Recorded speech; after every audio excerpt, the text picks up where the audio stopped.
Quan, remind me where do I go? How far did we make it last week?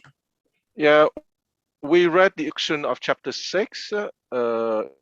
It was Pascal who read that introduction, and we at the first page of chapter book 6, 6a.1. Right. We may want to reread maybe the introduction for anybody just jumping in brand new, which is only one page, so I think that's a reasonable thing to do.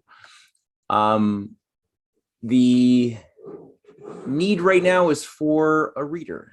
So who would like to begin? And Quan, is there anything that we should have in mind going into this? Not really, but I would like to be the reader because I have a new microphone. I just want to see if it's good enough. Okay, for sure. Since it's only one page, in case it's become choppy, just stop me if it's too choppy. Okay. Okay, do we start now? Yeah, I think that this is a fine time to start. Perfect. Okay, so book 6, Cao Tzu, Introduction. Book 6 is best known for its discussions of human nature and its exposition of Mencius's signature theory that human nature is innately good. In fact, this topic is confined to book 6a. And 6b deals with a variety of other matters. The topic of our innate goodness is, however, pervasive in 6a. All but a few of its passages are devoted to this theme. The book's initial passages, 6a.1 to 4, portray a debate between Mencius and the philosopher Cao Tzu on this issue. Cao Tzu taking the position that humans are by nature neither good nor bad. It is not clear what tradition Cao Tzu belonged to, but in the two other texts that refer to him, he appears to be more a Confucian than anything else, and his doctrine that humanity is internal, which we first encounter in Mencius 2a.2, would seem to confirm that. The first three passages of the famous debate on human nature are actually not substantively about nature. They concern the adequacy of metaphors that Cao Tzu chooses to use in his argument, and the purpose of including these and some other 6a passages in the Mencius was probably as a guide to followers of Mencius's school in how to win debates on the theme of human nature. The final passage of the debate with Cao Tzu begins with a substantive claim about human nature by Cao Tzu, but that theme is immediately dropped and the issue changes to the question of whether our moral dispositions are internal or are instead determined by external circumstances. This is the topic of 6a.4 to 5, which broadened in 6a.6 into a restatement of the four seat theory, first encountered in the substantiality parallel passage 2a.6. So I remind rapidly that the four seats theory consists of that commiseration is the seed for humanity, uh, deference is the seed for rituals, um, the capability to see right from wrong is the seed for wisdom, and the last one I forget, but we will see it later on. Most of the remainder of book 6a addresses the topics through elaborate metaphors and aphoristic passages, some of which are among the most well crafted and memorable sections of the Mencius. Book 6b is a very different book, although it includes some passages of great interest. In both form and content, it is one of the most heterogeneous sections of the Mencius. It consists primarily of dialogue with interlocutors on a variety of topics with short aphoristic material interspersed towards the close and defies overall characterization. And the one I forgot is that shame is the seat of justice. Mm. So it's a Freudian slip. You got it, Bob. Okay. Okay, Gaozu, Book 6, Part A. Gaozu said human nature is like. Oh, Bob, sorry, your dog is sabotaging your right to read. Oh, I hear you. Okay, I'll mute. All right, sorry, Bob. All right. Okay, All right, Eureka. And I guess Luke, you want to read the side notes at the end of the various sections? Gauzy said, human nature is like the willow tree and righteousness is like cups and bowls. Drawing humanity and right from human nature is like making cups and bowls from the willow wood. Mencius said, can you make cups and bowls from willow wood by following its natural grain, or is it only after you have hacked the willow wood that you can make a cup or a bowl? If you must hack the willow to make the cups and bowls from it, must you hack people in order to make them humane and righteous? Your words will surely lead the people of the world to destroy humanity and right. Mm. Gauzy said, human nature is like water swirling at a wellspring. If you dig a channel towards the east, it will flow east. If you dig a channel towards the west, it will flow west. Human nature makes no distinction between good and bad, just as water makes no distinction between east and west. Mencius said, it is true that water makes no distinction between east and west, but does it make no distinction between up and down? The good disposition of human nature is like water's tendency to flow down. There are no men who are not innately good, just as there is no water that does not flow down. Now, by splashing, you can make water leap up higher than your forehead, and by churning it, you can make it flow up a hill. But how can this be the nature of water? Is it merely a result of force? The fact that it can be made to act badly merely shows that human nature is like this as well. Gauzy said, the term nature simply means inborn. Mencius said, do you mean that nature means inborn as white means white? Precisely. As the white of white feathers is white of snow, and the white of snow is the white of white jade, yes, then the nature of hound would be the same as the nature of an ox, and the nature of an ox would be the same as a man's. Gauzy said, okay, these are really wonderful little nuggets of wisdom. That's great. And it really tackles this, and I know this is going to bug you, Bob, Aristotelian way of thinking syllogistically, where all white things are good. Thus, if something is white, it must be good. You know, if A, thus B. Yeah, it's really just these elegant little refutations that this type of very simplistic computer logic don't apply when you're dealing with qualities of morality and virtue and just qualities in general. So that was just really nice. That side note looks really juicy. I don't know if that's something that we should read. Oh, sure. So, Luke, it's yours. Sure. So on the term human nature, see the glossary. In this and the following passage, Mencius counters Gaudzy's arguments from analogy by finding a weakness in the analogy. And then should I read the other one as well? Yes, please. So this passage turns on wordplay.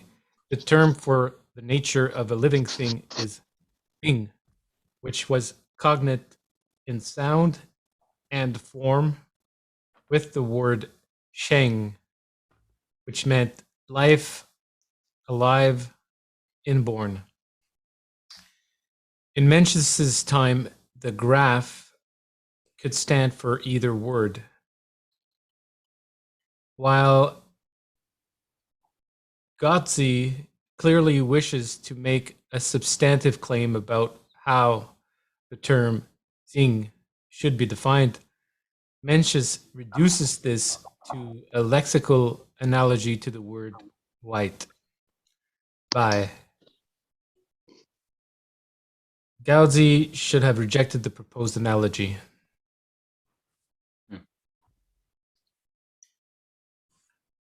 Gaozi said, appetites for food and sex are part of our nature. Humanity is internal rather than external.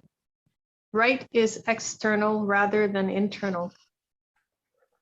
Mencius said, say humanity is internal and right external. Gaozi said, if a man is my elder and I treat him as an elder, there is nothing of the elder but me. It is as if he were white and I treated him as white. I merely follow the external fact of his being white. This is why I treat it as external. It is different than the case of white, where one treats a white horse as white in the same sense that one treats a white man as white. Would you say treating an elderly horse as an elderly is no different from treating an elderly man as an elder? Moreover, would you say the elder is right or the man who treats the aged as elderly is right? Gaozi said, I love my little brother. I don't love the little brother of some fellow from Quinn. Chin. From Chin. In this case, I am one who experiences the sense of pleasure, and so I say this is an internal matter. I treat elders from Jew as elders just as I treat elders from my hometown as elders. In this case, I take the elders as the ones I must please. Thus, I say this is an external matter. Mencius said, I like the roast meat served by the man from Shun no differently from my own roast meat. Thus, one could make the same argument with regard to things. So would you say that my love of roast meat is external?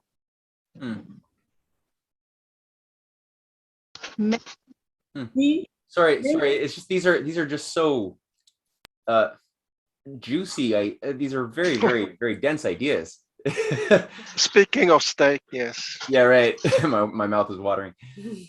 So just to remind me again, Gaozi is somebody who is sort of Confucian on some level, except very much disagrees with this principle that human nature is innately good, but rather believes that there is this dichotomy, as we're seeing here, between what goes on in the internal world within us and the external world as two different sort of things. He's got this bigger dichotomy, right?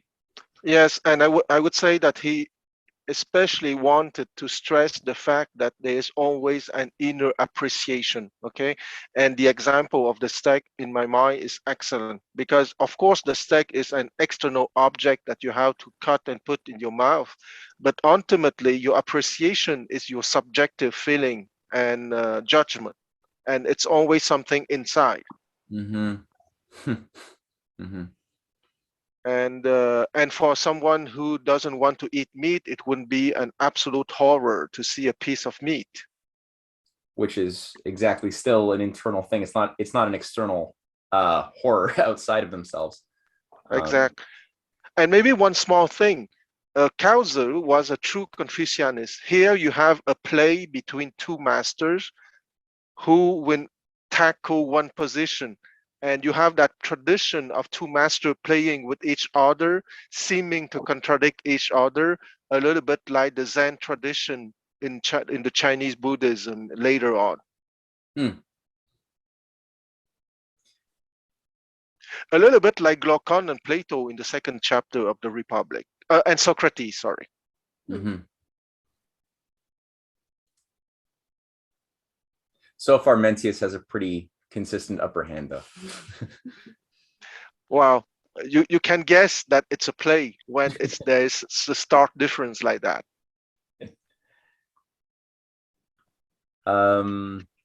These look like valuable side notes. Luke, do you want to read those? Right. So Gaozi continues to offer flawed analogies by treating social elder as equivalent in meaning to elder, simply because the words are identical, as again is the case with white. Gaozi's example of love of one's little brother is meant to acknowledge the internality of feelings of humane love. He then provides a specific example of the objective externality of standards of right. Mencius treats the example as an analogy and offers a counter analogy.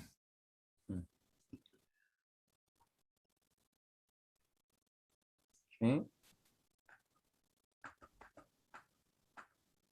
Mencius asked Gongduzi, what do you mean by saying that right is internal?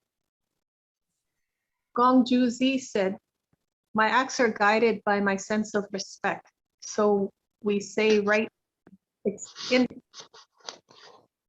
villager happens to be a year older than your elder brother, to whom you pay higher respect. I respect my brother. In serving wine, whom do you serve first?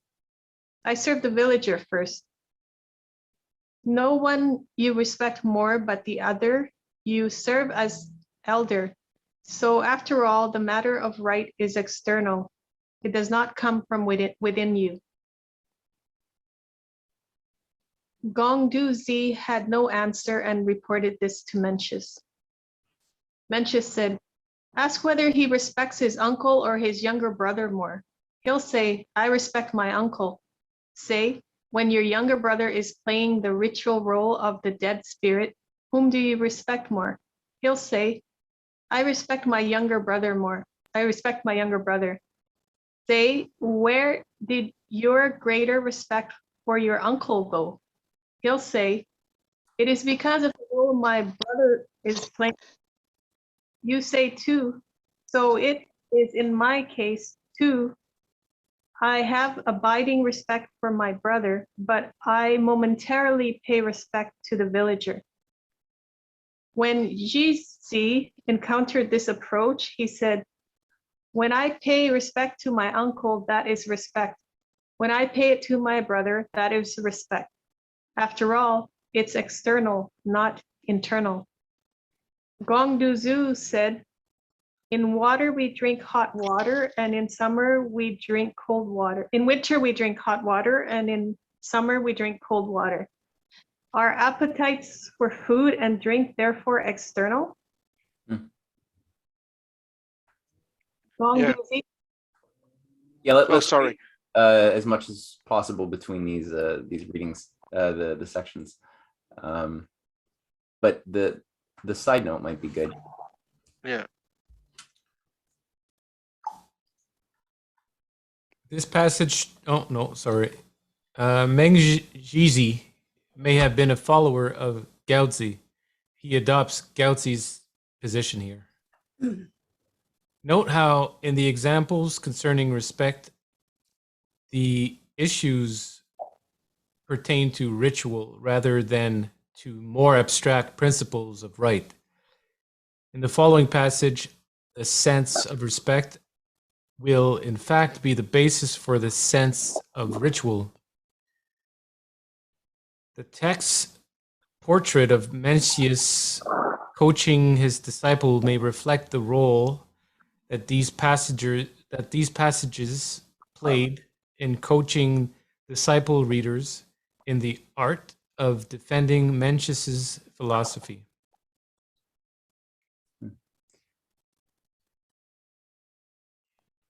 Gao Zi said that human nature is neither good nor bad. Others say human nature is such that people can become good or become bad, and that is why when the sage kings Wen and Wu arose, people loved to be good. And when the tyrannical kings Yu and Li arose, people loved to be violent. Still others say there are people whose nature is good and people whose nature is bad. And that is why there could be a bad man like Shun's brother, Jiang, living under Zhao's sagely rule. Why Shun could be a sage even though his father was a bad man like Guzu, and why Wei Zi, Qi, and Prince Bigan could be so many names. Bigan could be outstanding. So was their brother's son and their ruler as well. Now you say human nature is good. Is everyone else wrong? Mencius said, what I mean by saying it is good is that there is that in our nature which is spontaneously part of us and can become good. The fact that we can become bad is not a defect in our natural endowment. All men possess a sense of commiseration. All men possess a sense of shame. All men possess a sense of respect. All men possess a sense of right and wrong. The sense of commiseration is the seed of humanity. The sense of shame is the seed of righteousness. The sense of respect is the seed of ritual. The sense of right and wrong is the seed of wisdom. Thus, humanity, righteousness, ritual, and wisdom are not welded to us from outside. We possess them inherently. It is simply that we do not focus our minds on them. This is the meaning of the saying, seek for it and you will get it. Let it go and you will lose it. The reason why some men are twice as good as others, or 5 or countless times better, is simply that some men do not exhaust their endowment to the full. The poetry says, Tian gave birth to the teeming people. For everything there is a norm. The constant for people within their grasp is love of beautiful virtues form. Confucius said, the man who wrote this poem certainly understood the Tao. Thus, for every type of thing there is a norm. That is why the constant that lies within people's grasp is inherently a love of beautiful virtue. This is really beautiful. Sorry. Christine is tapping me on the back. Luke, you want to read the side note? Yeah. Mencius makes a significant point of clarification here, implicitly acknowledging that he terms the nature, thing, concerns an aspect of our innate endowment, rather than the whole of it. Passages that add clarity to this position include 6a:15 and 7b:24. The implication that it is actually environmental factors that determine which aspects of our innate endowment prevail is developed immediately in 6a:7. Yeah. And here I would like to comment on the fact that you have seeds for the development of virtues, even in the intellectual sphere. we have the same thing, okay? We have the seed of being capable to speak articulate languages, because in our brain we have the area of Wernicke and of Broca, not counting all the brain areas for language articulation. And if you don't have social contacts in your youth or childhood, you would not be capable to speak and articulate human language. So you have the seed, the potential seed of biological capability in you, but that potential has to be developed by social interaction with somebody speaking articulate human language. So we should not be so surprised that in the term that when speaking of moral qualities, it's the same process of having a seed or a potential that has to be developed by human interactions. Yeah, that's very important, because so many people become cynical because they just see the ugliness of people's behavior around them, and they start generalizing that that is the expression of human nature, rather than just seeing that, no, this is a corrupt expression of humans who have not had the ability to discover how to relate to their inborn virtues, those four essential qualities that he was talking about. But it's only by developing your wisdom, your sense of judging right from wrong, your sense of conscience, sympathy, and what's the other one? Commiseration. Yeah, I guess, or compassion, I suppose. Yes, and well, commiseration becoming a virtue, and in that case, it would become humanity. Right.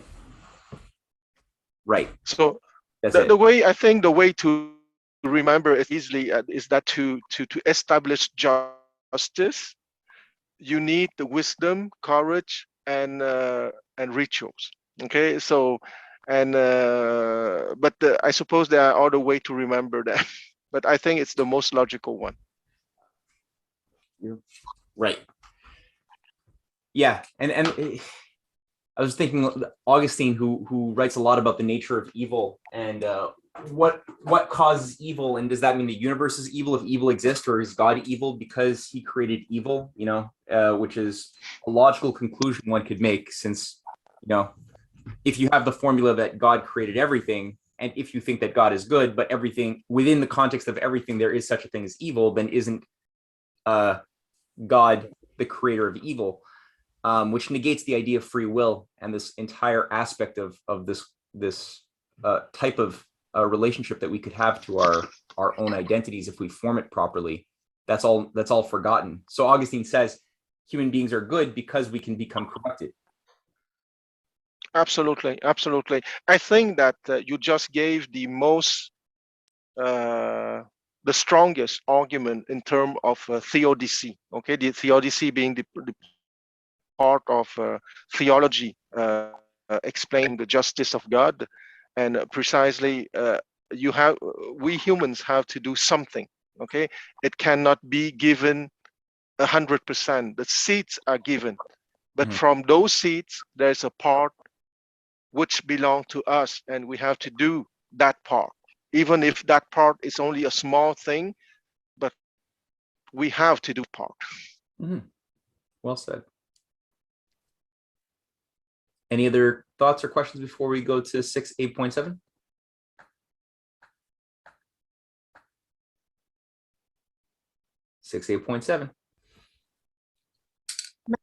Said, in years when the harvests have been good, most young men are compliant. In years when the harvests fail, most are vicious. This is not a matter of Tian and Dao men differently. It is whether or not circumstances have entrapped their hearts. Take barley for comparison. If you broadcast the grains and rake the soil over them, and if the soil and planting times are comparable for all, they will all shoot up and ripen by the summer solstice. If there are differences it is because of differences in the fertility of the soil, or in the nourishment of rain, and dew, or in the labor of the farmer. Thus, things that are alike in kind resemble one another in all respects. Why would we suspect it to be any different with people? The sage and I are of the same kind, and as Long Zi said, even though a man may weave a sandal for a foot he's never seen, I know he won't weave a basket. Sandals are all more or less alike because all feet in the world are similar. The responses of our mouths to flavors are similar in this way. The famous chef Yi Ya was first to grasp what our mouths took pleasure in. If the response of our mouths to flavor different nature from those of other people in the way that they do from other kinds, such as dogs and horses, how could it be that everyone in the world follows the recipes of Yi Ya? When it comes to flavor, everyone in the world wishes to cook like Yi Ya because we all have similar taste.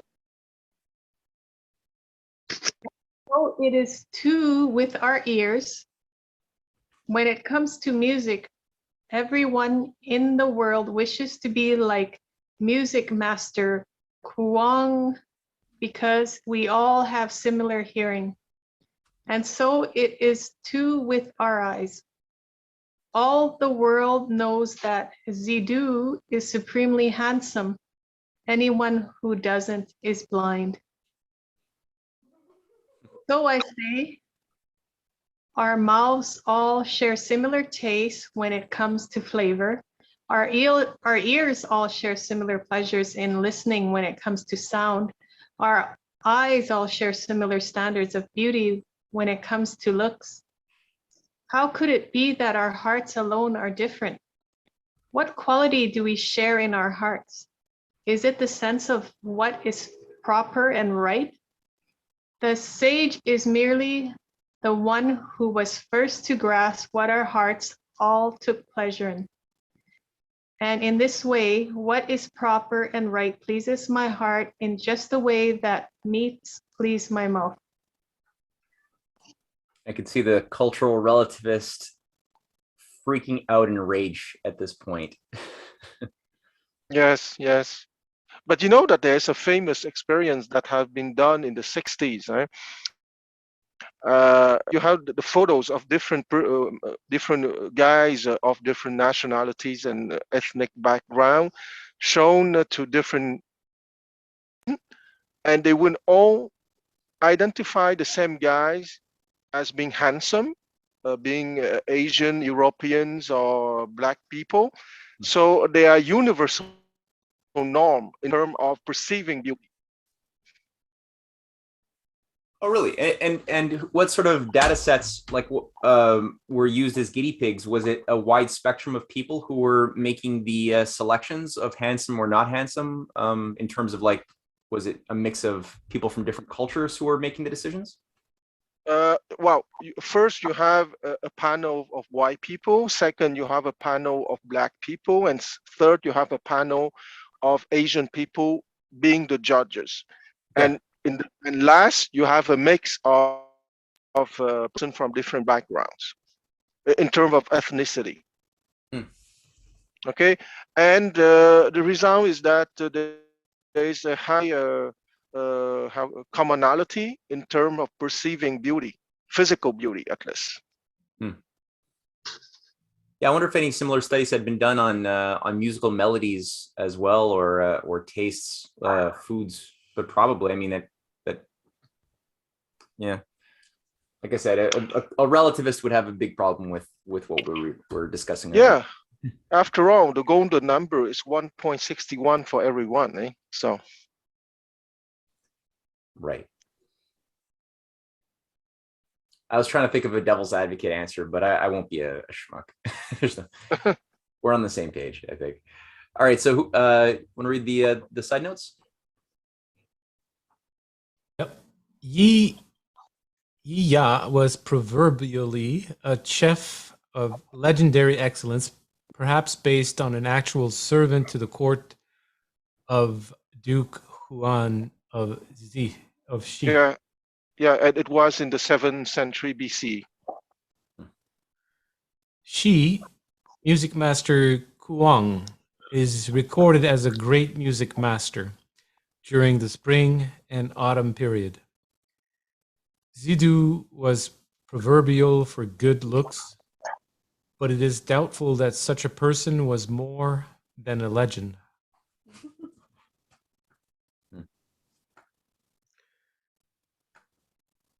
I remember, Luke, many years ago, you told me about your early discoveries of the universality of human nature when you were, I guess, in high school, and you observed, like everybody seems to have access to sweet, sour on their, they all recognize these different flavor sensations, and so you said that you noticed that human beings have certain characteristics in a similar quantifiable way.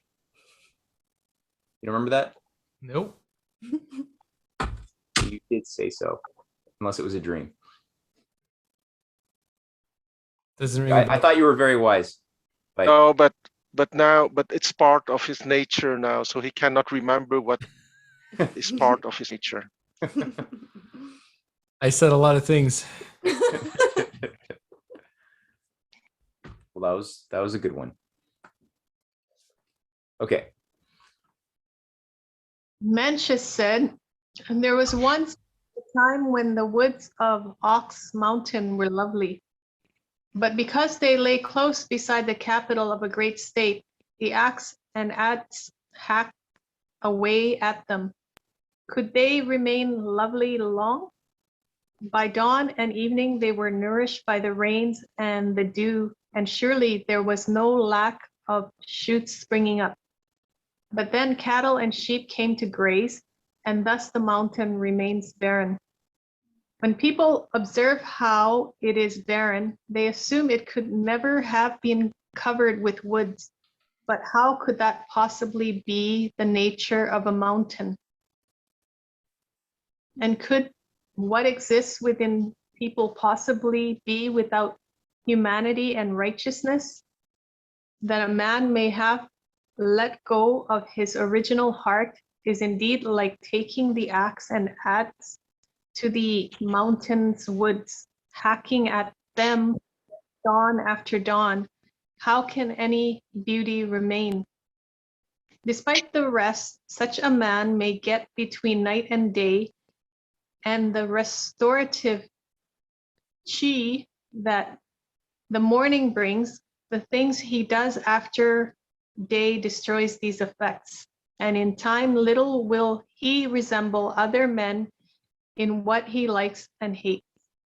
When this destruction is repeated, the chi he stores up each night will not be enough to preserve what was originally in him, and when the night chi can no longer preserve that, then he is not far from a beast.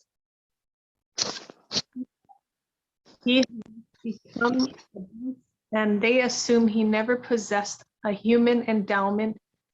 But how could that possibly be what is intrinsic to the person?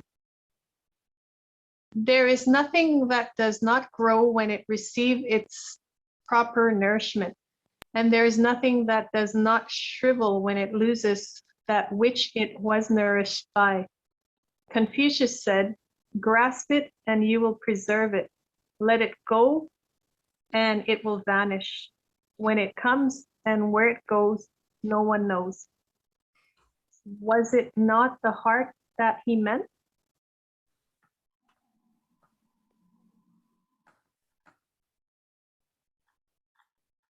Mencius said, "It is no wonder." Sorry, there's that little footnote there. Ox Mountain, Shun, was located just outside the capital city of Shi, which was famous for its dense population. Okay. Any other?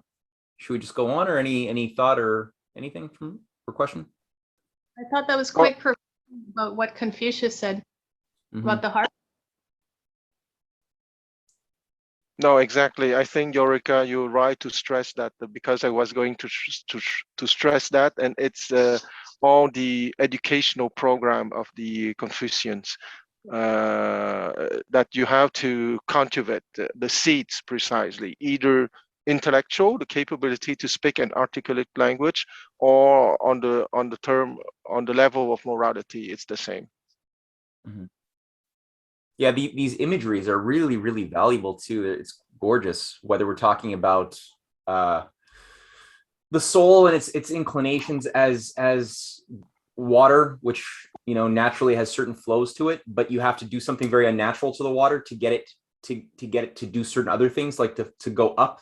You got to slap it unnaturally and it will go up, and you have to do certain unnatural things to the soul for it to also make certain types of changes to it. And this idea of the mountain as well, it's great that he just did this so nicely and encapsulated such, you could imagine somebody writing thousands of pages describing this process, but it wouldn't be as efficient compared to what he just did in a few paragraphs, with this image of the mountain and the person just hacking away every day at the mountain and just going to sleep and allowing the chi to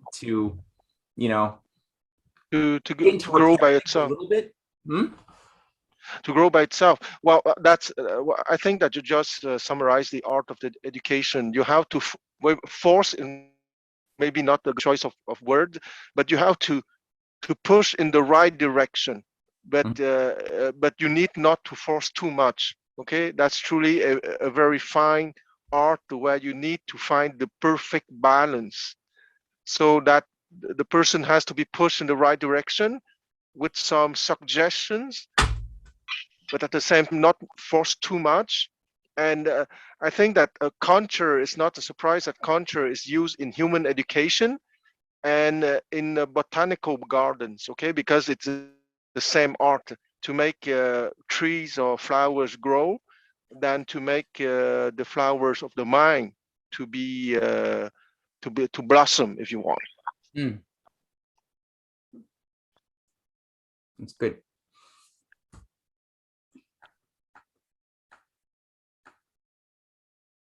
Anything else? The only thing I could think of was, oh, sorry, go ahead, Jerry. No, you go first. There's a passage in the Bible with Jesus and Nicodemus. The wind blows where it wills. No one knows from whence it comes and whither it goes. And then there's something about a grain of mustard seed, surely is a grain of mustard seed, and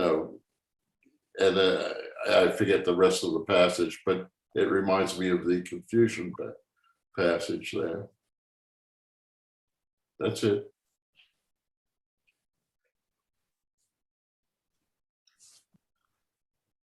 Jerry? Yeah, no, I was just his idea of the innate goodness in everyone, and especially the little story he tells of the man who, loses his goodness is being destroyed. But at the end, he says, when the night chi can no longer preserve that, then he is not far from a beast. So he doesn't say he becomes a beast. He says he's not far from a beast. So he still says there's some goodness in him. He never gets rid of that. I just thought that was interesting. Yeah.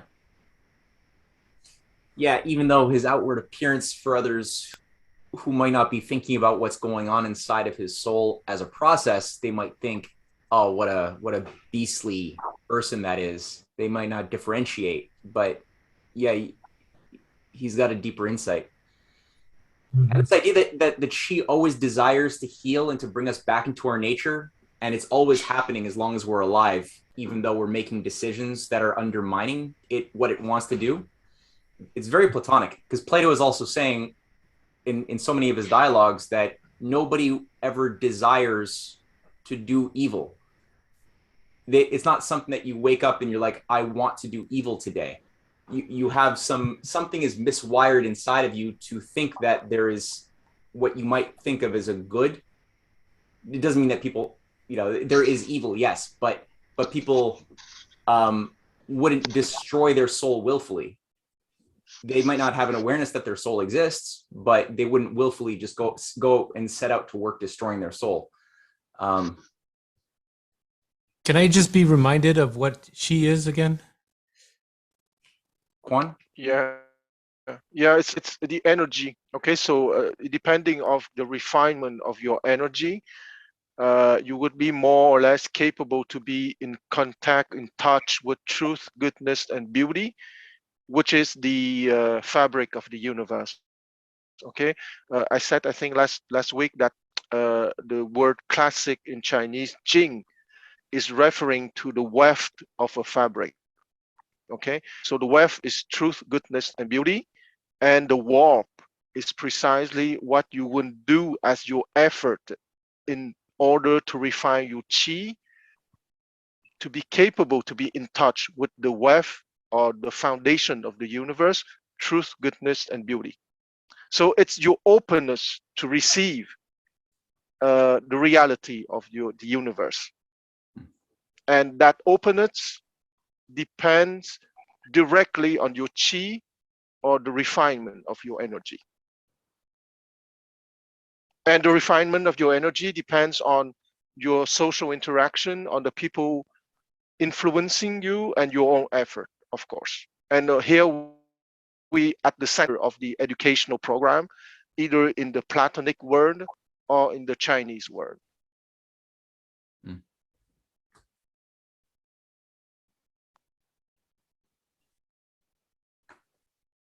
Which, like, I guess where the quadrivium comes in the Platonic world, where you have the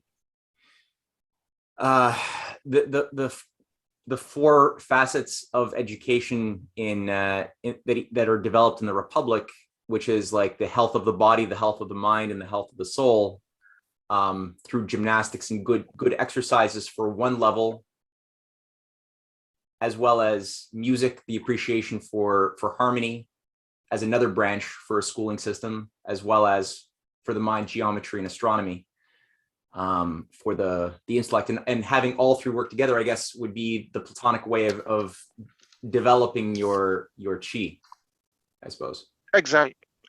That's the working on the warp, for the warp to be capable to be intimate with the weft and be part of the macrocosm, because we are microcosm, and our part is to do the warp, and that kind of educational things is to create the warp, so the warp can be in harmony with the weft, the foundation. Cool.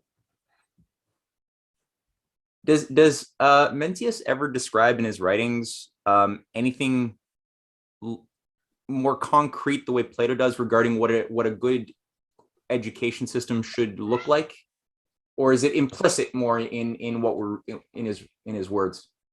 It's more in the one of the five classics. Okay, one of the five classics is called the Yi Li, on the rituals. And you have to understand rituals here as education, okay? Because rituals, as I said maybe 2 or 3 weeks ago, it's the sense of deference or respect. In in book 6, they say respect instead of deference, but it's the same. Will bring you to rituals, okay? So rituals has the meaning of education, but also has the meaning of investigation into physical and mental reality. And also in terms of the simplest meaning of rituals, meaning your behavior in society. Okay, that is the first. And the last one, which is even more obvious, which is the ceremonial action. Okay, but I would like to repeat again, rituals in the Chinese word is not only ceremonial actions, it also means behavior. It also means investigation into reality, physical or mental, and it also means the educational program that prepare you to read. And you have two, we say that there are 5 classics because we say rituals, but there are 2 books about the rituals. You have the Li Yi, which is the rituals from all the royal dynasty, the 3, Xia, Xiang, and Shang, and Zhou. And you have the Zhou Li, which is the rituals book from the Zhou dynasty. And in those 2, you have many details concerning the minutiae of education. Oh, good. Okay. I have to read that. Wunderbar. Shall we go on to read more? 6A9. Yeah. Mencius said, "It is no wonder that the king is unwise. If you take the hardiest plant in the world and expose it to the warm sun for 1 day and to frigid cold for 10 days, it will not be able to grow. It is rare indeed that I have audience with the king, and as soon as I have withdrawn, here comes others to freeze him. If I have brought forth my sprouts to him, what comes of it? Think of playing the game of Yi. It is a minor skill, but if one does not concentrate his mind and exert mental effort, it cannot be mastered. Yi Chui is the best Yi player in the state. Let's say that he teaches 2 men to play. One man concentrates his mind, exerts mental effort, and listens only to Yi Chui, while the other, although he listens, thinks a goose is flying towards them and imagines grabbing his bow and arrow to shoot it. Though he has studied alongside the first pupil, he will not equal him in skill. Is because the intelligence is inferior? No, it is not. I'll just step in to say that the game of Yi was ancestral to the modern Japanese game of Go. So that means it came before Go? Oh yes, it can be for Go. And once again, I'm biased, but many things in Japan was something that happened first in China. Okay, and the name nowadays for the Chinese name nowadays for the game of Go is not Yi, is Wei Qi, or simply Qi. Is that the game with the black and the white pebbles? Exactly, exactly. Yeah, Quan, next time we meet up, I'm sure you have a board. You have to teach us how this works. Okay, I wouldn't do better. I wouldn't give you a book on that, and I'm sure that you wouldn't be capable to play it. Okay. All right. Look it up on the internet. I got the internet. It's okay. There's a YouTube video, I'm sure. Okay. Mencius said, "I love to eat fish. I also love to eat bear paws. If I can't have both, I will forego the fish and eat the bear paws. I love life. I also love right. If I can't have both, I will forego life and choose to do right. Life is truly something I love. It is just that there is something else I love more. And so I can't hold on to life by devious means. As death is truly something I hate, it is just that there is something I hate more than death. And so there are dangers I will not avoid. If a man loves nothing more than life, then won't he use whatever means are required to hold on to it? If a man hates nothing more than death, then won't he use whatever means are required to avoid danger? Yet there are things men won't do in order to avoid danger and live. And from this, we know that there are things men love more than life and hate more than death. It is not just worthy men who have such feelings. All men have them, Worthies are simply those who do not lose them. Let's say that a dish full of rice and bowl full of porridge are the difference between life and death. If you offer them with a curse, no traveler would accept them. And if you trampled on them first, even a beggar would refuse. But when it comes to accepting a court stipend of 10,000 measures of grain, people accept it with no question of ritual and rite. What will such a stipend provide for me? A beautiful home, the attentions of a wife and concubines, the gratitude of needy acquaintances whose pleas I heed. A moment ago, I refused rice and porridge that meant life or death because it was not proper to accept. But now I'll do anything for a beautiful home, the attentions of a wife and concubines, or the gratitude of needy acquaintances whose pleas I heed. Is there no end to what I would do? This is called losing one's original heart. Mencius said, humanity is the heart of man, and right is man's path. How woeful it is when a man turns from his road and does not follow it, and lets his heart go without realizing he needs to find it.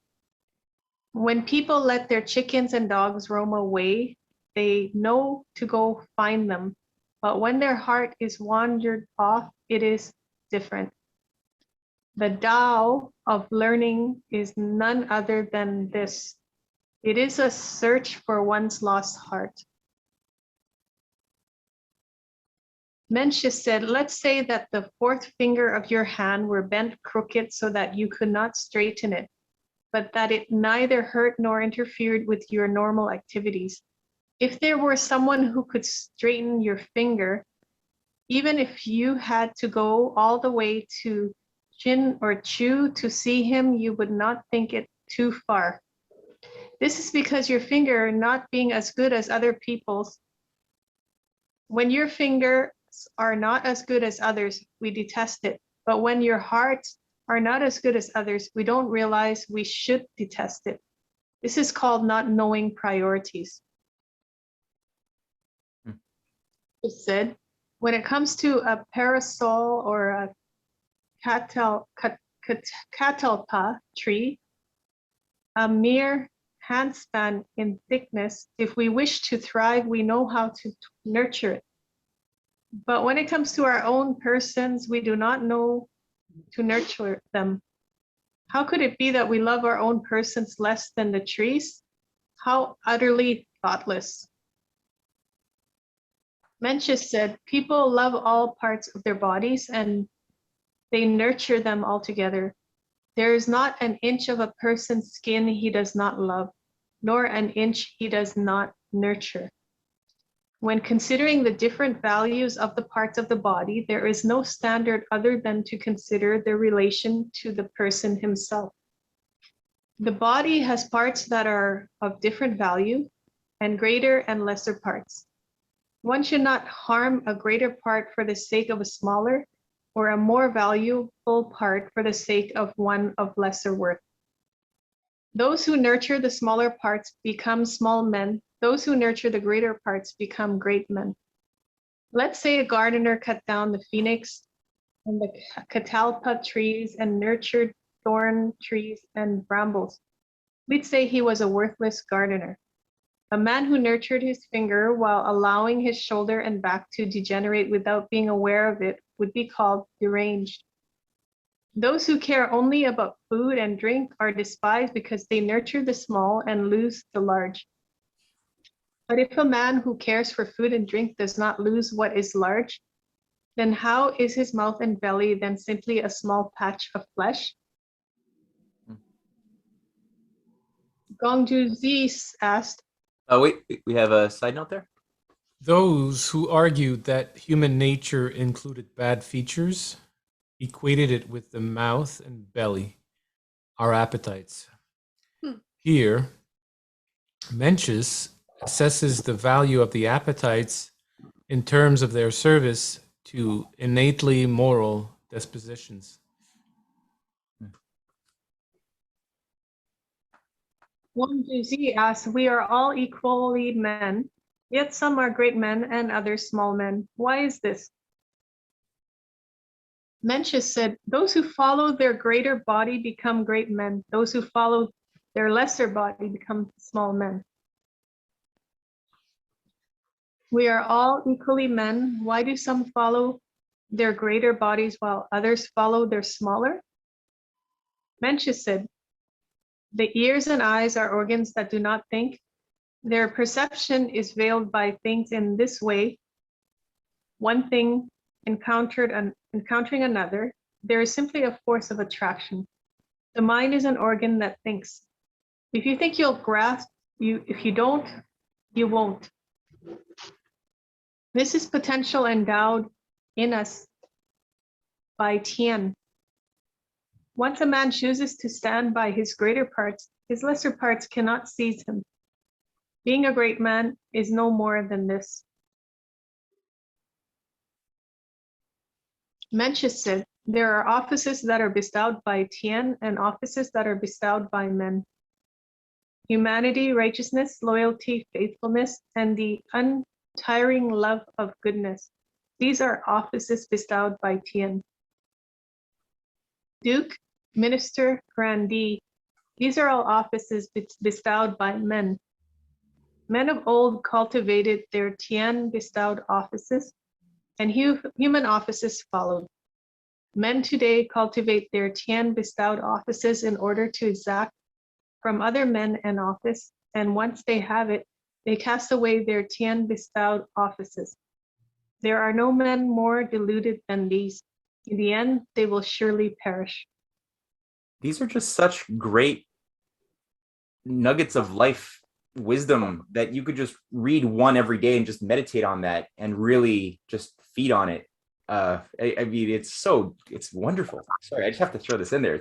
I mean, just this idea of, it's so simple, but if you know where the proper priorities are, if you thought about your priorities and what's more and less important, you're going to feed what's more important. It should be common sense, but that's so not in our general awareness to think this way, because it comes down to free will and choice.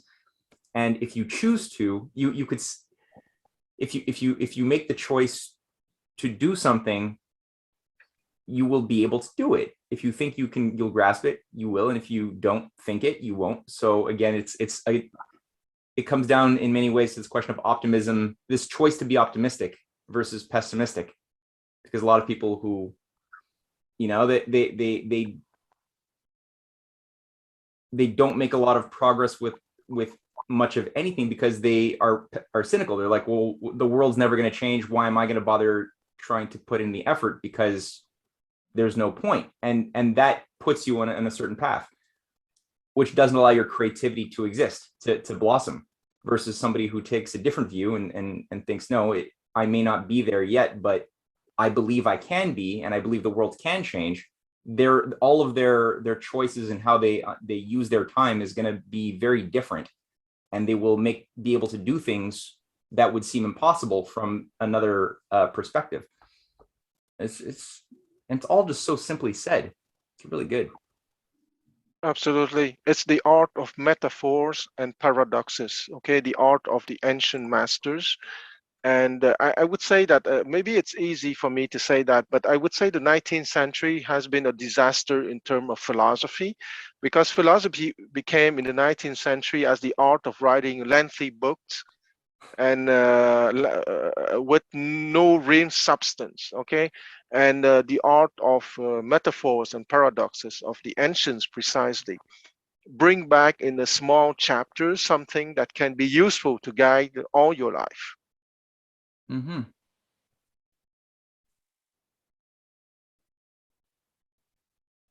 Yeah, and all of the people that we really respect, I mean, even the figure of Jesus, was so powerful because he always spoke in parables and metaphor.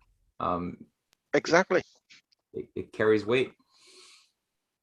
Yes.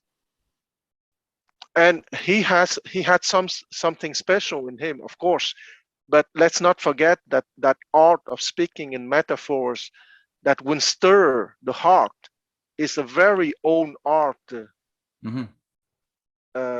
existing long before him, and he was a very distinguished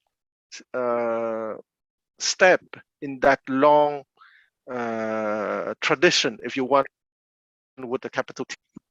Yeah, absolutely. He's good. Where did we leave off? 6A17. Okay, should I read the note here? Oh yeah. The first one, 6A14. Those who argued that human nature included bad featured. Oh no, we read that. 6A15 on the notion of human nature as bifurcated into greater and lesser aspects. See the initial portion of 6A6 and 7B24. Does anyone else want to read? Or should I continue? Jerry, I'm sure you have the bug. Unless Bob's dog is quiet. I can continue. Aristotle went to bed. Mhm. Is that the name of his dog? Your dog is Aristotle, really? That's why he's so sensitive. You don't like the name? Jabs, I get it. What's that? That makes so much more sense now. Mhm. Please don't attack his dog. No, never. Well, Jerry already called it. All right, yeah, Jerry did call it. Okay. Okay. Where are we? 6A17. Mencius said, "The desire for noble rank is something all men share in their hearts.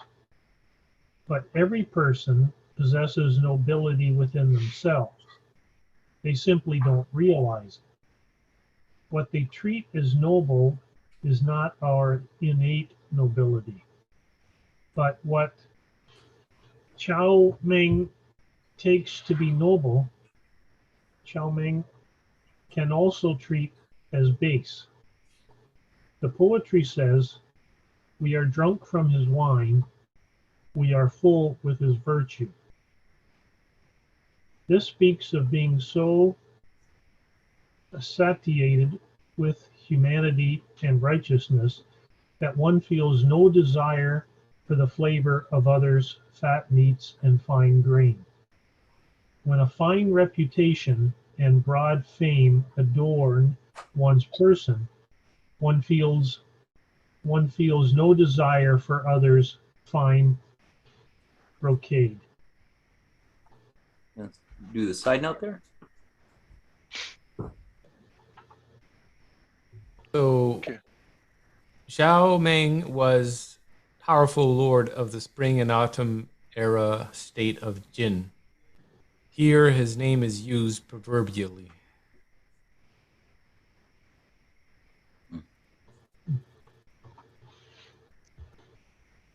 Okay. 6A18. Mencius said, "Humanity conquers inhumanity as water extinguishes fire. But today, those who practice humanity are like a cup of water attempting to extinguish a cartload of burning kindling.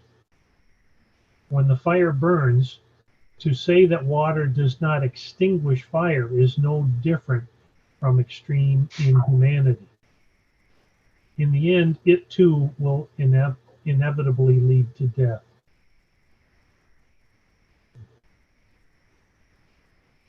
Mencius said, "The 5 grains are the finest of crops, but if they do not ripen, they are not as good as coarse wild grains. Likewise with humanity. Everything depends on its ripening." Mencius said, "These instruction for archery was always to be sure to draw one's bow to the full. Those who study his art must likewise be sure to draw their bows to the full. When a master carpenter instructs someone, he always uses the compass and T-square. Those who study must likewise follow rules." The 5 grains conventionally names the most prized cereal crops. Yi was a legendary master of archery. The phrase compass and T-square, when used as a single term, is a noun meaning rules. And we at the end of book 6A.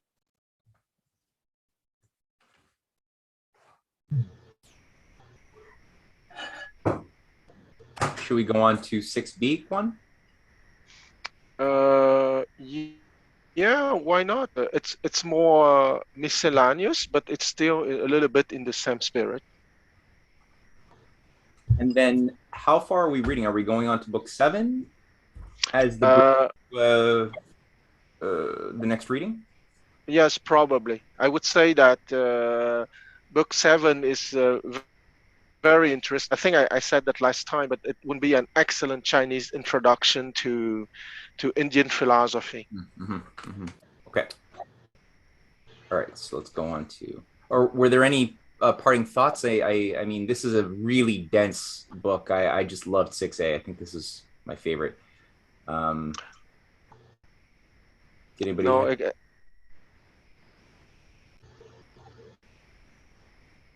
Sorry. No, that's okay. No, I was going to say that that's right. It's the center of the Mencius books 6A in terms of educational program.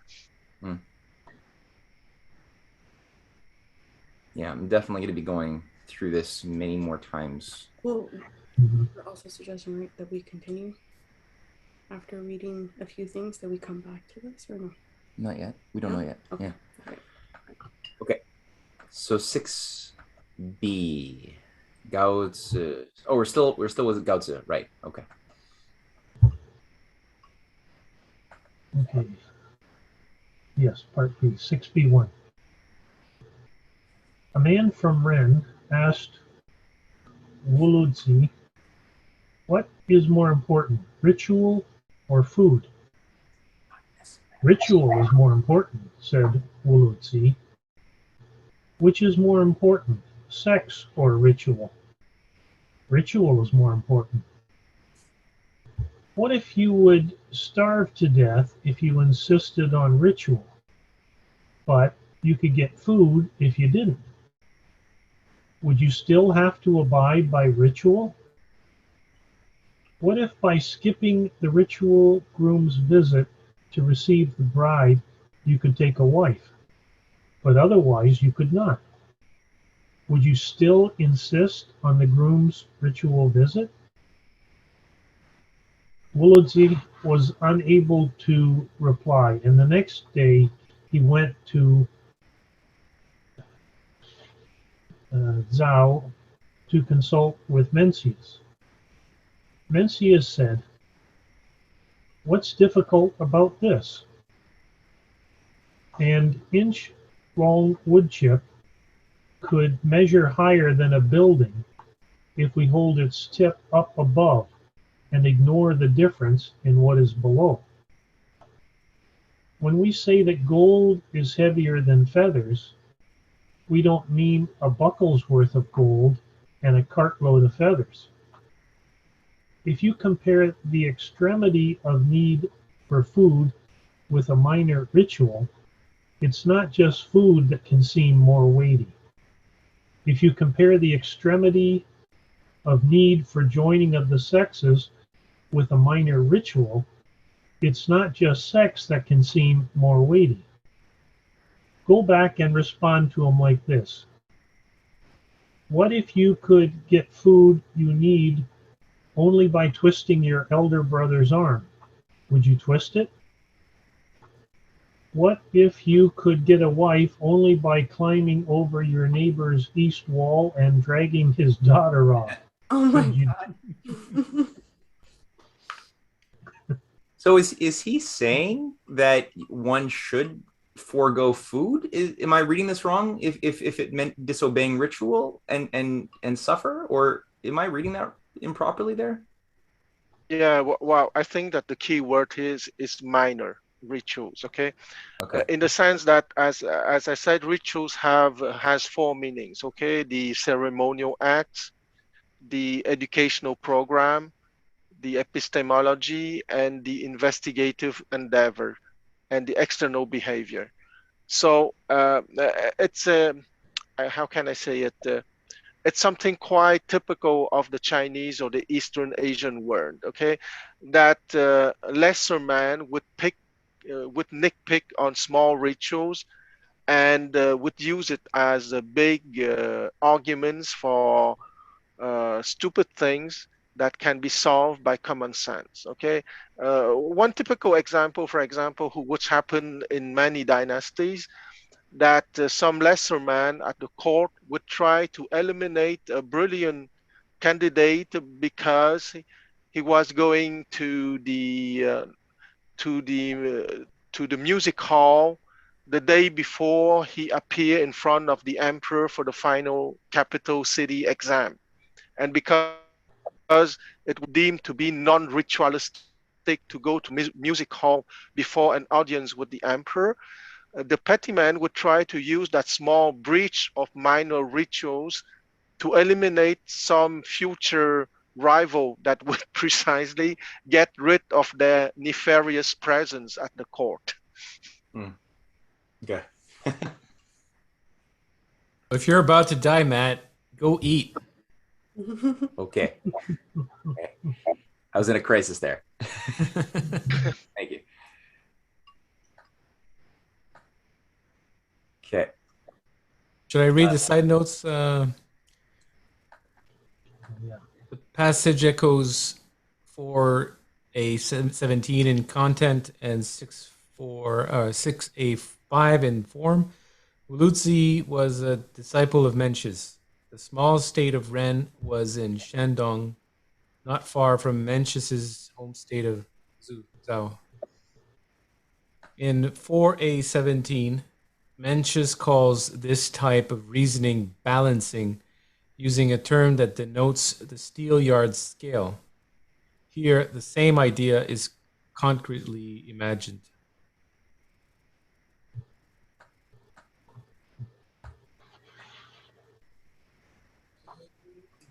Okay, 6B2. Cao Jiao asked, is it true that every man can become a Yao or Shun? It is, said Mencius. I have heard that King Wen was 10 chi tall, while Tang was 9 chi tall. Now, I am 9 feet 4 kun tall, and I already eat all I can. What should I do? What has height to do with anything? What you need is simply to act. If there were a man who said he did not have the strength to lift a baby duckling, he would be acting as a weak man does. Now, if he says he can lift a weight of 100 jun, he would be acting as a strong man does. If it turns out he can lift what Wu Wow can lift, he is simply a Wu Wow. How could inability have been the problem? He was simply not doing what he could do. A man who walks slowly to trail his older brother behaves as a younger brother should, while one who walks quickly to precede his older brother behaves as a younger brother should not. How could walking slow be something he is unable to do? It's just that he doesn't do it. The Tao of Yao and Shun is simply to be a filial son, and a good younger brother. If you wear the clothes of Yao, chant the words of Yao, and act the acts of Yao, you are simply Yao. If you wear the clothes of Jia, chant the words of Jia, and act the acts of Jia, you are simply Jia. Tao Jiao said, if I were granted an audience with the ruler of Zhao and allotted a residence, I would like to remain here and receive instruction at your gate. The Tao is a broad road. How could it be difficult to recognize? People fall short simply because they do not look for it. Go home and seek it out, sir. There will be more than enough teachers for you.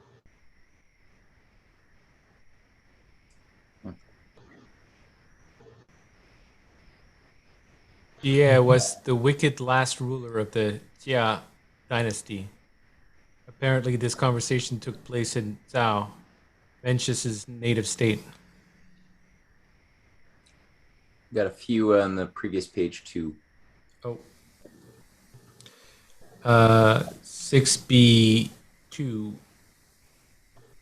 Zhao was the brother of the ruler of the small state of Cao or Chao.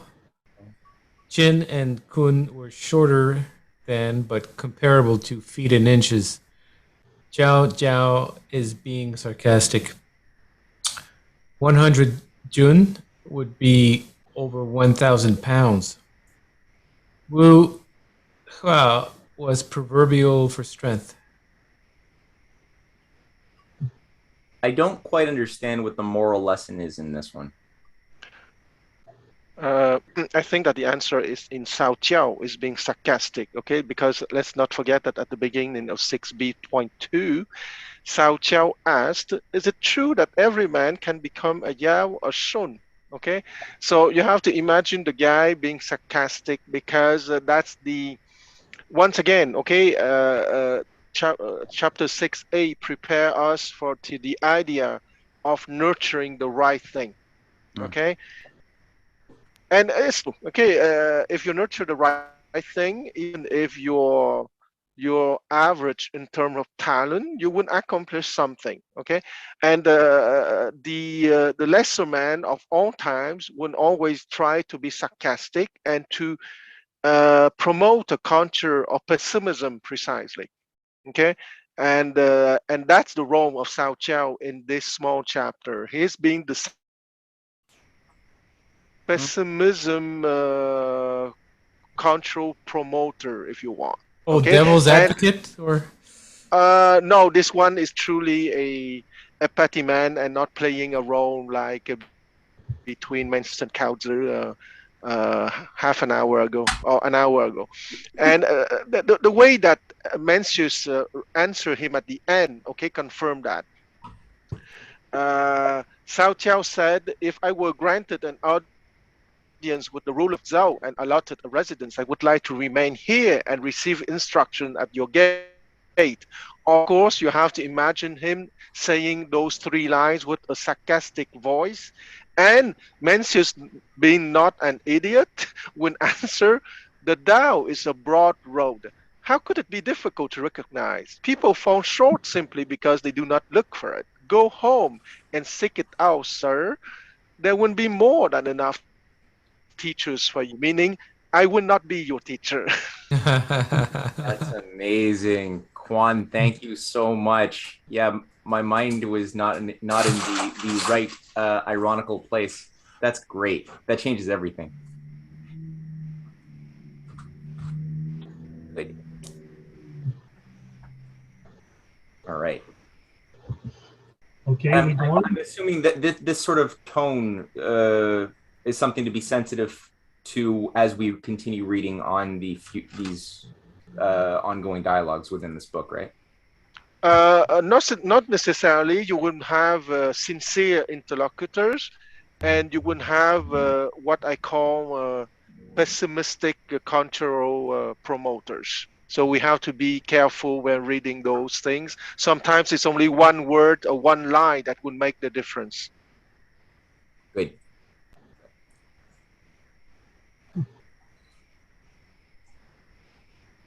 Okay. Okay, should I go on? No more comments? No. Okay. 6b3. Gong Sun Chao said, Cao Tse called small fluttering the ode of a petty man. Mencius said, why did he say so? It is peevish. How narrow aged Cao's understanding of the poem is. Suppose you have a man whom someone has tried to shoot with an arrow. If the archer was some person from you, the man may talk about the incident lightheartedly, simply because he was a stranger. But if it was his brother who shot at him, he will talk about it with tears streaming down his face, simply because his attacker was close family. The complaint of small fluttering concerns love for one's parents, and that is a matter of humane feelings. Aged Cao's understanding of the poem is very narrow. But why is there no peevishness in Warm Wind? The faults of the family in Warm Wind are minor, while the faults of the parents in Small Fluttering are great. To fail to grieve when one's family commits great errors is to hold them at a distance. To grieve over their minor errors is petulant. Holding them at a distance is unfilial, and so is petulance. Confucius said, Shun was perfectly filial. At 50, he still yearned for his parents' love. The identity of this Gao Zi called aged Gao is uncertain, but he is not the Gao Zi of the 6A debates. Small Fluttering is the title of an ode in the book of poetry. Mencius seems to read the poem as the complaint of a disenfranchised heir to the throne. Warm Wind is another ode from the poetry traditionally read as a reproach of sons not adequately caring for their mother.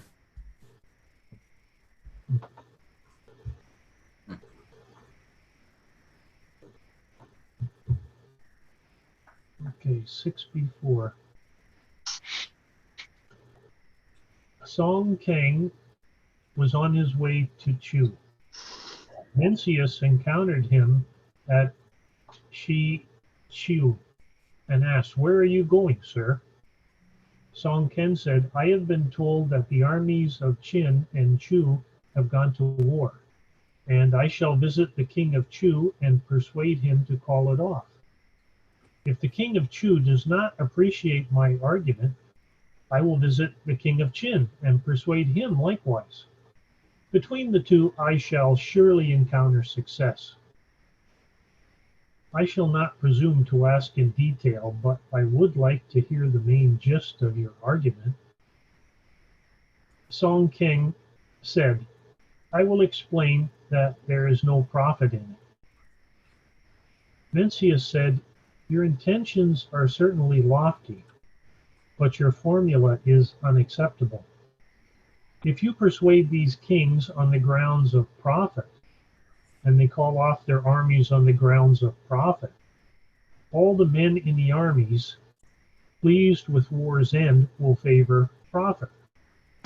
If subjects cherish profit in service to their masters, if sons cherish profit in service to their fathers, if juniors cherish profit in service to their seniors, then the relationships between ruler and subject, father and son, elder and younger, will ultimately be drained of humanity and right, all engaging one another solely through a love of profit.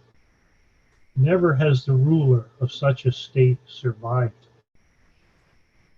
Sir, you should persuade these kings by arguments of humanity and right, for if they call off their armies on the grounds of humanity and right, then all the men in the armies, pleased with war's end, will favor humanity and right.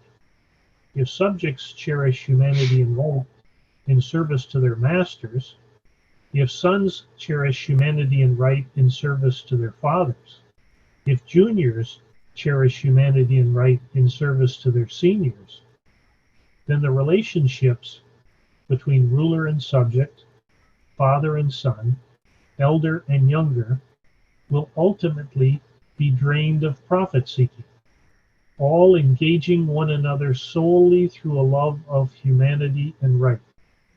Never has the ruler of such a state failed to rule as a true king. Why must you speak of profit?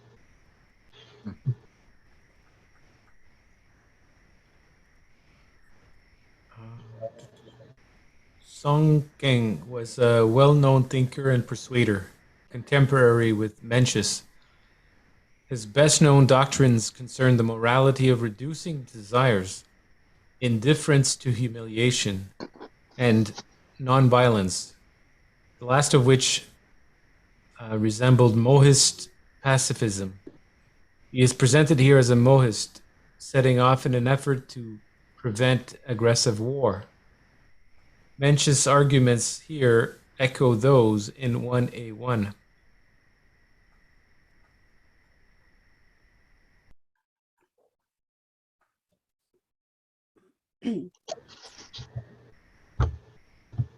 Okay, where are we? 6b5. When Mencius dwelt in Zhao, Ji Ren was presiding over Ren and sent a gift of introduction to Mencius. Mencius accepted it, but made no response. When Mencius dwelt in Pinglu, Chuzi was serving as Prime Minister of Qi and sent a gift of introduction to Mencius. Mencius accepted it, but again made no response. Later, Mencius traveled to Zhao to Ren and visited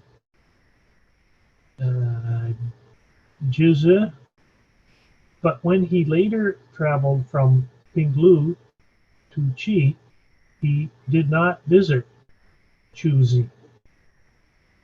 Wuzi was delighted. I have detected an inconsistency, he said. He posed a question to Mencius. When you went to Ren, you visited Jizi. However, when you went to Qi, you did not visit Chuzi. Was this because he was prime minister? It was not, said Mencius. The documents says, a gift is mostly in the manner of its giving. If the manner falls short of the gift, it is as if no gift has been given, because no care has been given to the gift. My action was because it did not constitute a gift. Wuluzi was pleased. When someone asked him about this, he said, Jizi could not go to Zhao, but Chuzi could have gone to Pinglu. If anybody understands what we just read, let me know. Yes, yes. Because Chizu, let's not forget he had official duties at the time. Okay, first the two gifts has been sent by an envoy and by the gifter himself. Okay, so that's the common thing. But in the case of Chizu, Mencius considered that it was okay for him not to present the gift in person because he had official duties. And in the second case, Chu Si, he was capable to go by himself, but he did not go by himself. That's why he said that in a gift is mostly in the manner of its giving. So why, when he had the occasion, he went to the guy who gave him the gift in a polite manner, and he ignored the guy who gave him the gift in a cavalier manner. Okay. Okay. You want to read those side notes? Yeah. Yeah.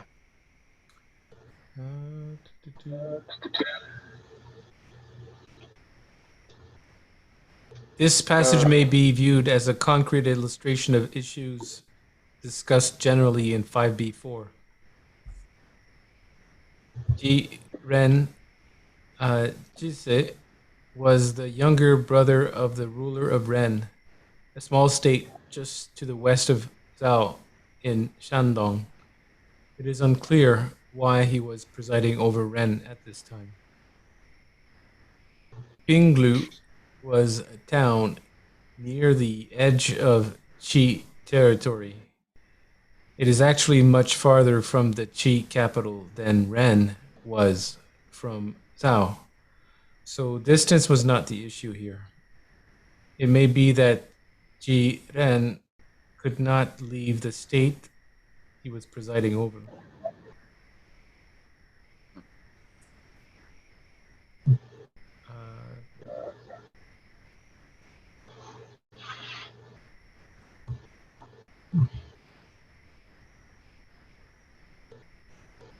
Okay. 6b6. Chen Yu Kun said, one who places priority on his accomplishments, bearing out his reputation, does so for the sake of others. One who takes matching his reputation with accomplishments to be secondary acts for his own benefit. You, sir, were numbered among the 3 ranks of great ministers, but accomplishments matching your fame, having yet to benefit either the ruler above you or the people below, you resigned. Would a man of humanity truly have acted in this way? Mencius said, occupying a low position, he would not employ his worthiness in the service of unworthy men. Such was Bo Yi. 5 times repairing to Tang, and 5 times to Ji, such was Yi Yin. Neither scorning a tarnished ruler, nor declining minor posts. Such was Liu Xia Hui. Although these 3 followed different Taos, their objectives were identical. What was their objective? Humanity. For a Junzi, there is only one humanity. Why must they all act uniformly? Chen Yu Kun asked, in the time of Duke Mu of Lu, Gong Yizi was prime minister, while Zi Liu and Zisi were subjects. Yet the territory of Lu was severely reduced. Are worthy men thus of no benefit to a state? The state of Yu employed Boli Shi and perished. Duke Mu of Qin employed him and became hegemon. If one does not employ worthy men, one's state will perish. How could one hope for no worse than a reduction in territory? Chen Yu Kun said, in past times, Wang Bao dwelt on the river Chi, and people in that region west of the Yellow River became skilled in ballads, while Nian Ju dwelt in Gaotang, and the people of western Qi became skilled in song. The wives of Hua Chao and Qi Liang wailed for their husbands so well that they altered the customs of the state. When one possesses something within, it will always be expressed without. I have never seen anyone truly undertake a task and achieve nothing at all. So there cannot be any worthy men today. If there were, I would surely be aware of them. Mencius replied, Confucius was the minister of crime in Lu, and his counsel was ignored. Having participated in a state sacrificial rite, when the gift of roast meats due him did not arrive, he departed the state without taking off his ceremonial cap. Those without understanding believed it was because of the meat, but those who understood knew it was because ritual had been violated. Confucius was willing to depart because of a minor offense, because he did not wish to depart in an irregular manner. When a junsi acts as he does, why a junsi acts as he does is truly beyond the understanding of the mass of men. So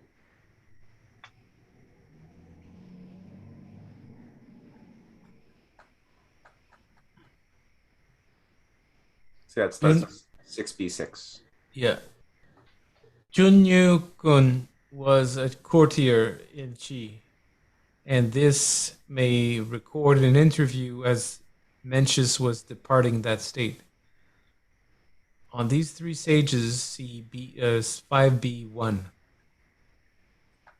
Gongyi is described in Confucian term in other texts.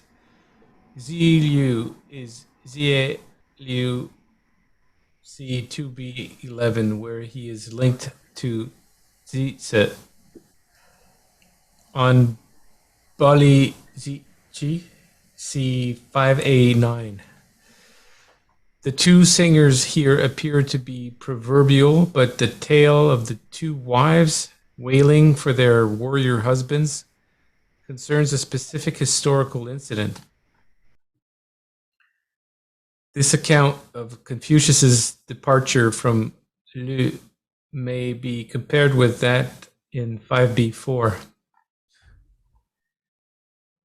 So, Quan, is that really the best account of Confucius's departure from politics? He just saw that nothing could be done with these people, and he was like, "All right, I'm out." Well, that was the last drop of a series of incidents, okay? Because Confucius was advocating the reforms of the state, and the ruler of Lu was willing to listen to him to a certain extent, because he had to take into account three aristocratic family who are the cousins of the ruler at the time, and it was those cousins who were truly ruling the state of Lu at the time. And the ruler accepted to destroy the fortress of two of those families, and it was the beginning of a success to bring back the power to the main line and to implement some, let's say, national policies instead of feudal policies. But the third family succeeded to maintain their fortress, so jeopardizing then the effort of Confucius to implement what are national policies or republican policies, okay? Instead of feudal policies, steered by those three noble families. So it was not only that, but that last event only showed that the ruler was not serious in his initial stated intention to implement reform, because it might seem a small breach in protocol, if you want, but what Confucius understood is that the ruler had good intentions but doesn't have the stamina that is needed to keep on a reform program that would last many years, and not just the initial success of destroying the fortresses of the first two noble families. Mm-hmm. Okay.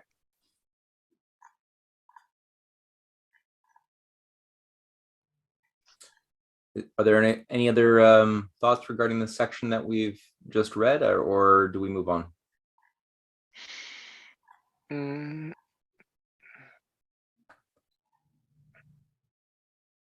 Maybe one thing that in Eastern Asian society, some minor breach of protocol of virtues would often use as an excuse for the true reason of an action in government or between friends. Mm.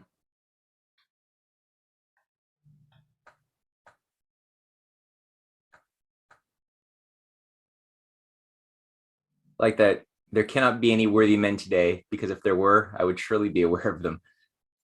It's true. Like if anybody really tries to do something, if you really have an intention, you will have some results. And he's just not seeing any results, I guess, towards the good in the political world that he's living in. Yes, exactly. He was not ready to beyond a certain line. Okay, and Confucius needed someone who would go beyond that line. So I would say that Confucius was a little bit luckier than Plato with Denis of Syracuse, because the ruler of Lu implemented maybe 1/3 of his reform programs, but it was obvious for him that beyond that third, he was not willing to do more. And last question, who's this Chun Yu Kun again? What was his role? He was a courtier. Okay. In Qi. So it was not in, it was at the time of Mencius, of course, because we are speaking 150 years after Confucius.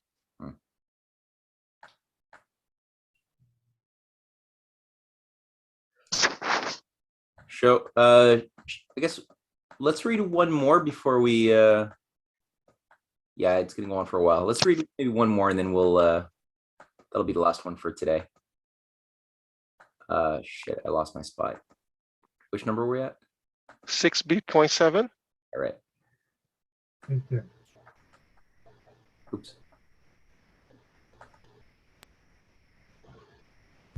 Okay. Mencius said, the 5 hegemons transgressed against the 3 kings. Today's lords transgress against the 5 hegemons. Today's grandees transgress against the lords. When the Son of Heaven visited the lords, it was called a hunt round his preserve. And when the lords appeared at the court of the Son of Heaven, it was called making an official account. In the spring, the Son of Heaven surveyed the plowing and supplied whatever means were wanted. In fall, he oversaw the harvest and sent supplies wherever yield was insufficient. If upon entering a state's borders he found the land reclaimed for farming and the fields and wild lands well ordered, the old sustained, the worthy esteemed, and able men in office, then he would reward the Lord with additional lands. If Upon entering the state's borders, he found the fields overgrown, the old abandoned, the worthy gone, and the corrupt in office. Then he would mete out a reprimand. If a lord failed to appear at court, he would reduce his rank for an initial offense and reduce his territory for a second. Upon a third offense, he would send his armies. For this reason, a son of heaven is said to exact retribution, not to attack. While the armies of a lord attack, they do not seek retribution. The five hegemons coerced some lords into attacking others, and that is why I say they transgressed against the three kings. Among the five hegemons, Duke Huan was the most glorious. At the convocation of lords at Kui Chiu, he bound the sacrificial beast and placed the articles of the covenant upon it, but required no taking of blood oaths. The initial article read, "Punish unfilial sons. Do not remove a designated heir. Do not elevate a concubine to the status of a wife." The second article read, "Honor worthy men and nurture the talented, so as to make the virtuous manifest." The third article read, "Be respectful of the old and kind to the young. Do not forget guests in your land." The fourth article read, "Gentlemen should not succeed to office by heredity. One man should not hold multiple offices. Promote only gentlemen fit for the task. Do not execute a grandee by your sole judgment." The fifth article read, "Do not dam all rivers. Do not cut off grain exports. Allocate no demesne without reporting it." The Duke said, "All who covenant with us, once the covenant is agreed upon, are returned to our good graces." The lords of today all violate these five prohibitions, and that is why I say they have transgressed against the five hegemons. Those who allow their rulers' errors to grow by not opposing them commit a lesser offense, while those who encourage their rulers to err commit a greater offense. Today's grandees all encourage their rulers to err, and that is why I say the grandees transgress against the lords.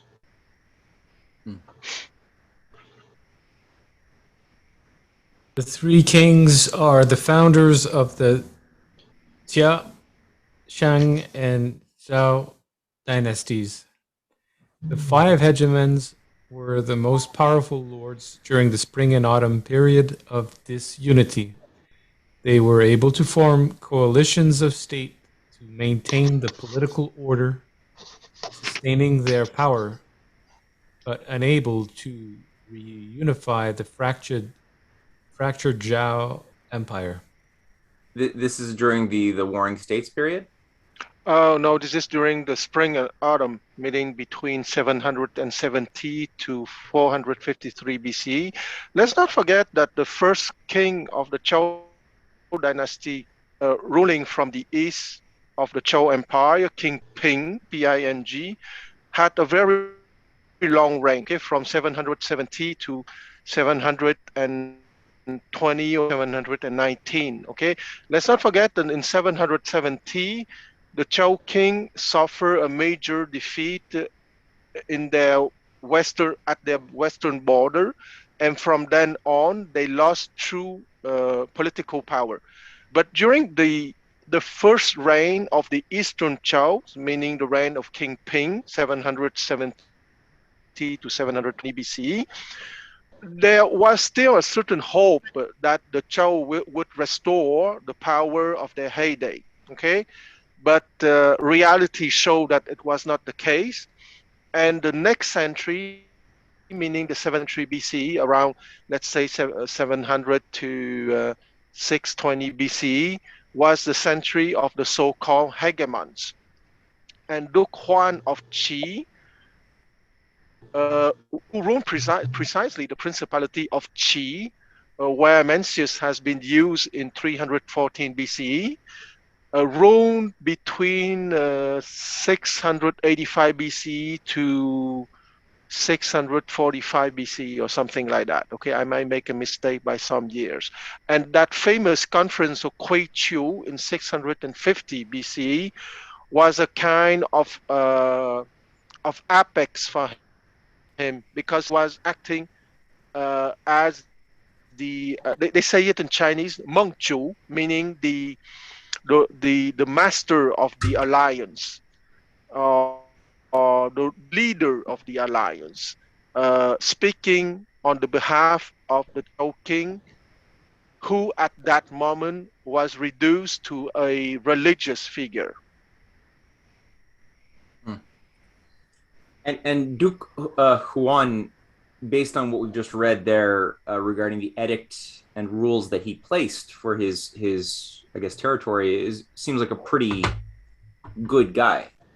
He's a Well, yes, because he has been advised by the famous Guan Zhong, who was an exemplar minister, and he was speaking, well, a hegemon in the Chinese world of the 7th century BCE was the most powerful feudal lord, speaking on the behalf of the Zhou king, because the Zhou king was no longer capable to maintain the unity, the political unity.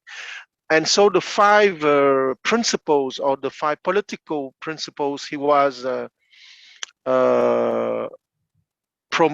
promulgating, was precisely in the name of the Zhou king, to restore a certain moral order which was decaying at the time.